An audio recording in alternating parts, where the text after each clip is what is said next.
Le présente-t-on encore, Joseph dit Sepp Blatter, longtemps le Suisse le plus puissant de la planète, ancien patron de la FIFA durant 17 ans, contraint à la démission en 2015 et suspendu de toute activité liée au football par le tribunal arbitral du sport pour une durée de 6 ans, suite à un versement de 2 millions de francs à Michel Platini. Il s'est fait rare, très rare, et nous accorde aujourd'hui le privilège de cet entretien à Zurich. Joseph Blatter, bonjour. Bonjour, madame. Tout d'abord, j'ai envie de vous demander comment allez-vous, Joseph Blatter? Écoutez, merci de la demande. Et je dois dire, je vais bien, que finalement, je serai retraité. Et aussi longtemps que je ne suis pas retraité, je continue de travailler et de vivre une vie, je dois dire, une vie agréable maintenant, et qui est plus 100% lié à ce que j'ai fait avant que le football.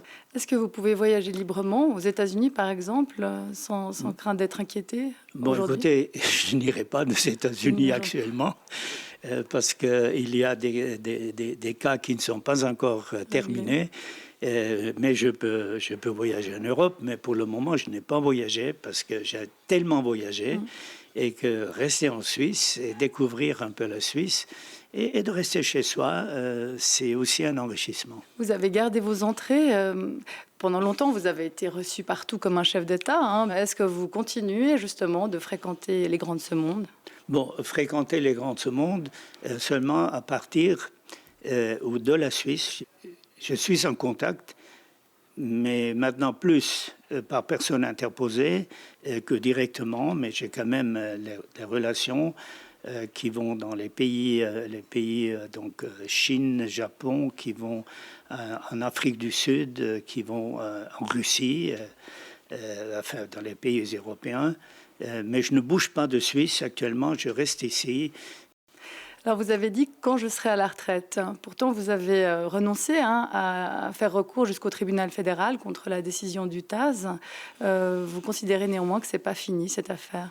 Non, cette affaire n'est pas finie et je ne vais pas aller au tribunal arbitral du sport, parce que c'est une affaire de la commission d'éthique de la FIFA. Et la commission d'éthique de la FIFA a pris une décision de suspendre moi, et puis aussi l'autre personne, Michel Platini, il faut bien le nommer. Et on n'est pas suspendu ni pour bribery et corruption, donc ni pour pot de vin ou corruption, ça ils ont enlevé immédiatement. Mais pour moi, ils ont dit que c'était une gestion imprudente ou peut-être mauvaise gestion de la FIFA. Mais précisément, les deux présidents de cette commission d'éthique qui ont présidé à votre démission viennent d'être débarqués lors du dernier congrès de la FIFA à Manama au Bahreïn. Leur mandat n'a pas été renouvelé par Gianni Infantino. Est-ce que ça a un lien justement avec votre affaire, votre cas et celui de Michel Platini? Bon, je ne sais pas si ce changement aura une influence sur une influence positive ou négative. Est-ce que vous le trouvez judicieux, ce non-renouvellement de ces deux présidents? Non, écoutez, ça c'est une décision, vous avez dit du président, mais c'est une décision du Congrès.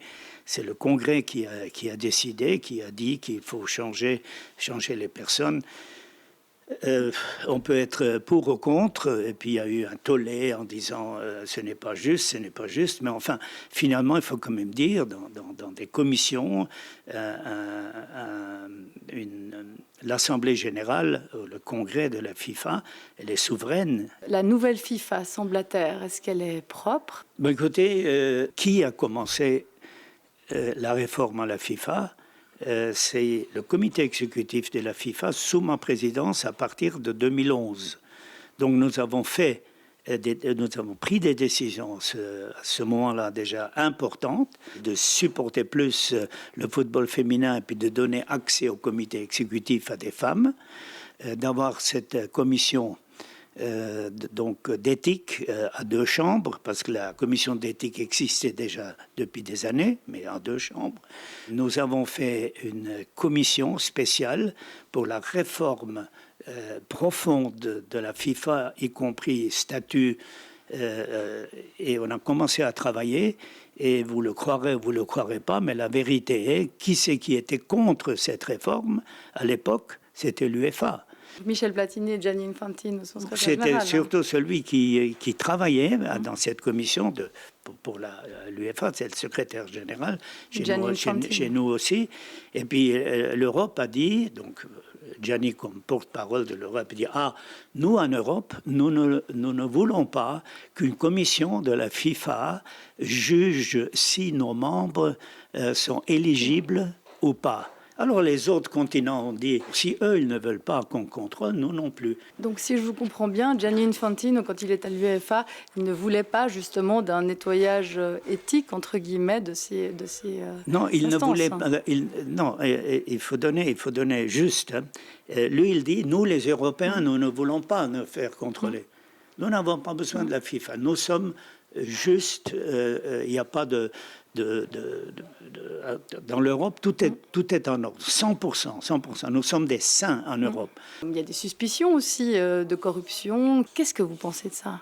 Bon, écoutez, je ne peux pas juger de mon successeur. Vous avez bien une petite idée. Pardon? Vous avez bien une petite idée. Non, l'idée que j'ai, c'est que on a enlevé à la FIFA tout ce qui était en rapport avec Blatter. Alors d'abord, on a enlevé les directeurs, sauf un, tous les directeurs. Bon, ensuite, on a enlevé un étage plus bas, et c'est allé si loin que dernièrement, on a enlevé le personnel qui faisait du nettoyage. Mais justement, est-ce que Gianni Infantino n'a pas profité de tous vos problèmes pour se mettre à votre place et puis continuer à avoir sous couvert justement d'une probité une FIFA qui fonctionne peu ou prou comme avant? Bon, moi, si je pouvais reprendre une entreprise avec un tel capital, moi, je serais heureux. Vous lui en voulez? Non, je ne lui en veux pas. Pourquoi je lui en voudrais? Lui, il m'en veut, mais je ne sais pas pourquoi.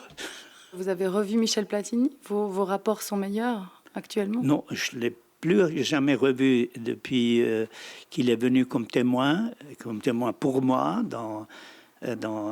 au tribunal arbitral du sport, et je n'ai pas eu de téléphone avec lui. Je sais qu'il vit, comme il doit savoir que je continue de vivre, mais je n'ai plus de rapport direct avec lui. Comment est-ce que vos rapports se sont dégradés?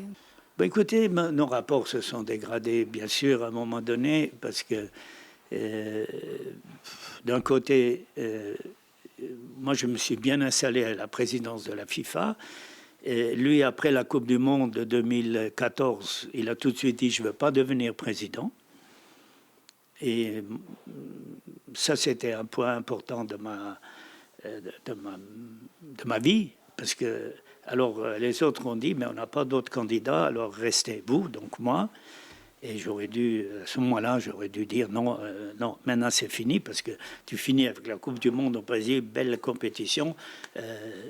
Adieu Berthe. Berthe, c'est d'ailleurs le nom de ma maman. Alors, elle aurait été contente si j'étais parti. Mais il vous en a voulu de ne pas avoir décroché, de ne pas lui avoir cédé la place au moment où oui, mais il aurait dû être. Bon, ça, il faut lui demander à lui, mais il l'a. Il l'a dit récemment dans Le Monde. Il a dit. Oui, bon, mais. Sepp Blatter voulait mourir à la tête de la FIFA.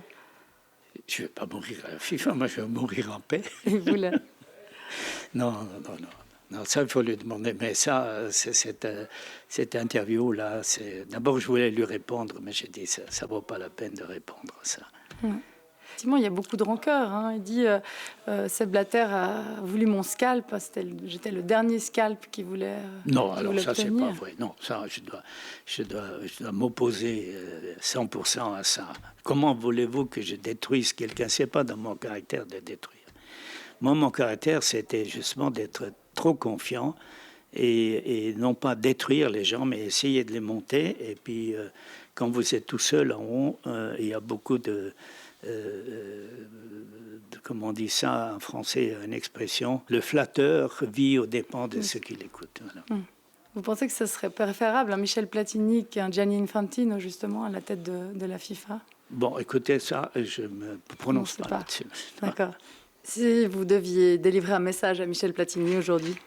Et je dirais, Michel, tu es encore jeune, et dans cette jeunesse, tu as encore un bel avenir devant toi. Si tu descends à 5 ou 4 avec le golf, je ne sais pas si tu vas être très content, mais si tu peux revenir au football, je suis certain que tu seras content. Est-ce que vous avez, avec le recul, des regrets? Bon, écoutez, des regrets concrets, l'attribution par exemple au Qatar ou à la Russie? Non. Vous savez que dans l'affaire du Qatar et de la Coupe du Monde de 18 et 22, on avait un consensus au comité exécutif. On a dit on va en Europe. Pour 2018, c'était le tour de l'Europe.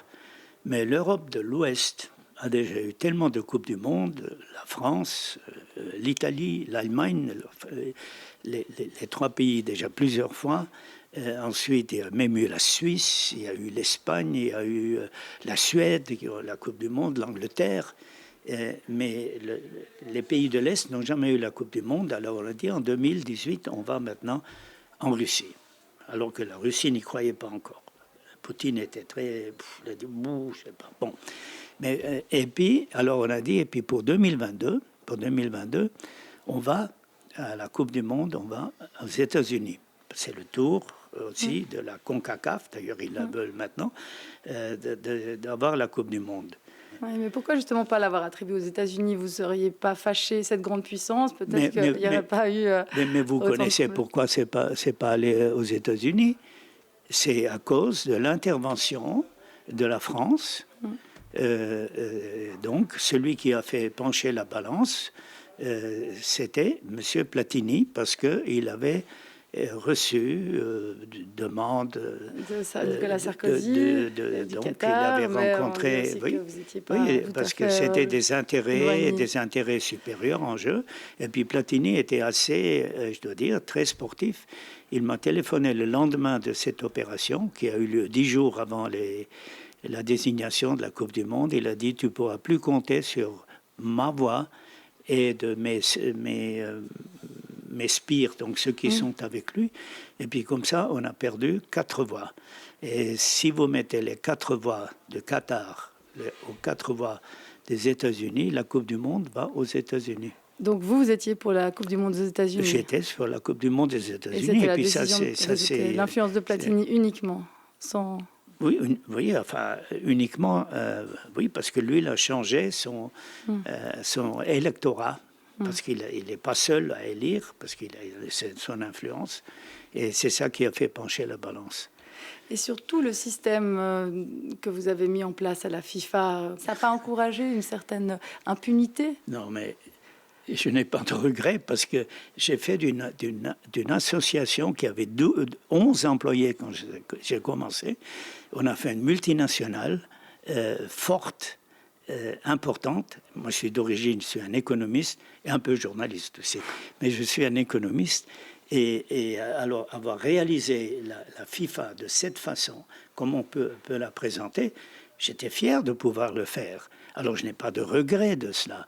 La nouvelle image de marque, c'est une image effectivement plus sobre. Gianni Infantino est allé à la finale de la Champions League à Cardiff avec EasyJet, puis une voiture de location. Ça vous inspire quoi? Ça me dit rien du tout. Ça me dit rien du tout. Il fait ce qu'il veut. Il peut aller en vélo s'il veut. Ça me dit rien du tout. Lui, il fait son travail. Moi, j'ai fait mon travail. Mais ça, c'est du marketing ou c'est la réalité? C'est la nouvelle FIFA qui est comme ça? Écoutez, je ne permets pas de juger la nouvelle FIFA. Sur la bulle spéculative du football, ça rapporte moins que ce que ça coûte. On continue de payer toujours plus. Qu'est-ce qui va se passer le jour où ça explosera? Oui, mais on continue de payer toujours plus seulement pour la Champions League, par exemple. Une statistique vient d'être publiée hier par la Première Ligue anglaise, les Premières, qui sont les plus riches en télévision. Il y a eu baisse de quelques pourcents de viewers, donc de fans qui vont directement à la télévision. Au stade, ils vont encore dans les grands matchs. quand c'est bien, parce qu'ils veulent aller dans les stades. Mais la saturation par télévision, ça serait mauvais parce que s'il y a saturation d'un produit, ça va baisser les prix aussi. C'est au nom de valeurs sportives, de valeurs humaines, d'autres valeurs.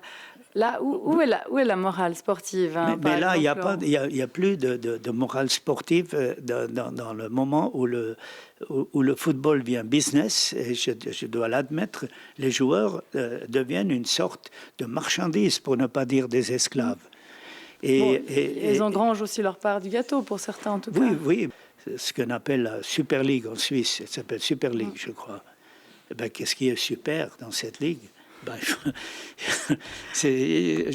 Vous parlez au niveau du jeu, au niveau... Oui, au niveau du jeu, au niveau de l'organisation des clubs, au niveau des spectateurs, au niveau des finances, au niveau du rôle social que joue. Vous voulez dire que c'est mauvais?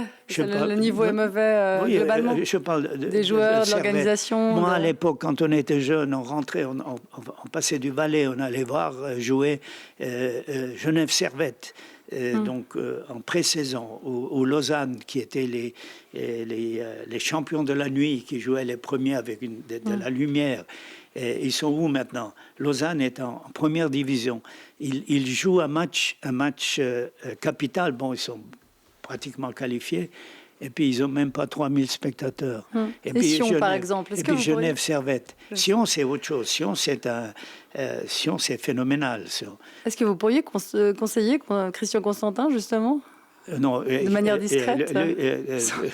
Constantin, on ne peut pas le conseiller. Moi, j'avais une bonne entente avec lui, mais lui, il est non seulement vedette, lui, il est entrepreneur. Alors, et puis il a raison. Et puis il a raison. Alors, et puis. Et vous aussi, donc. non.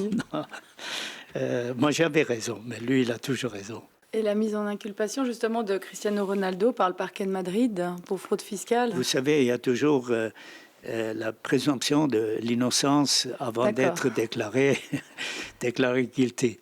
Mais vous avez vu ce qui s'est passé avec son collègue Messi. Lui, il a été condamné. Et puis ici, lui, il dit maintenant, moi je suis propre.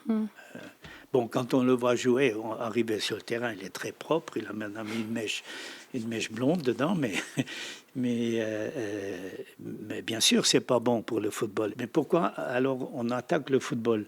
Par exemple, personne n'a jamais dit un mot d'un des grands collectionneurs d'argent, Federer. Federer, il est intouchable. Et je suis certain qu'il est intouchable, parce qu'il fait tout bien. Les grandes stars américaines qui gagnent... Vous sous-entendez que Federer peut être fraude fiscalement? Non, je dis, on attaque le football. Les grandes stars américaines du baseball, du NBA, tout ça, ne sont pas attaquées. Mais dès qu'un footballeur gagne un peu plus ou un truc, alors c'est le football. Vous avez toujours défendu qu'il n'y avait pas de dopage dans le foot, ça vous soutenez toujours? Non, je n'ai pas dit qu'il n'y a pas. Moi j'ai dit, j'avais dit à un moment, j'ai de la peine à croire qu'il y en a, mais il y a mais c'est très très difficile de faire du dopage dans les jeux d'équipe. Le football, c'est le jeu le plus humain qui existe et où il y a le plus de tricheurs dans le football. On triche dans le football. Pourquoi? Mais parce que pourquoi on a un arbitre? C'est pas un juge, c'est un arbitre qui dit gauche ou droite. Pourquoi on triche? Parce qu'on essaye d'avoir un avantage. On pousse, on ne devrait pas. Et puis alors l'arbitre dit, t'as poussé. Il dit non, l'autre, on donne un coup de pied, on ne devrait pas. Et puis on essaye de jouer de la main pour ne pas avoir. On triche dans ce jeu. C'est un jeu humain. Et parce qu'il y a 1,6 milliard de personnes, tous aiment tricher un peu. On triche dans ce jeu. Mais plus que dans d'autres sports. Dans le football est le sport où on aime tricher plus qu'ailleurs. Oui, moi j'étais moi-même joueur de football. Combien de fois je poussais le défenseur pour partir. Et puis si l'arbitre ne voyait pas, je partais. Mais j'avais quand même donné à mon défenseur un petit coup de rein comme ça, tac, et puis je partais. Et c'est pas juste, mais on le fait. Et Gianni Infantino, il est tricheur ou arbitre? Il est président. Et Et vous étiez joueur ou Moi, j'étais arbitre? joueur. Je vous remercie beaucoup, Joseph Blatter. Merci.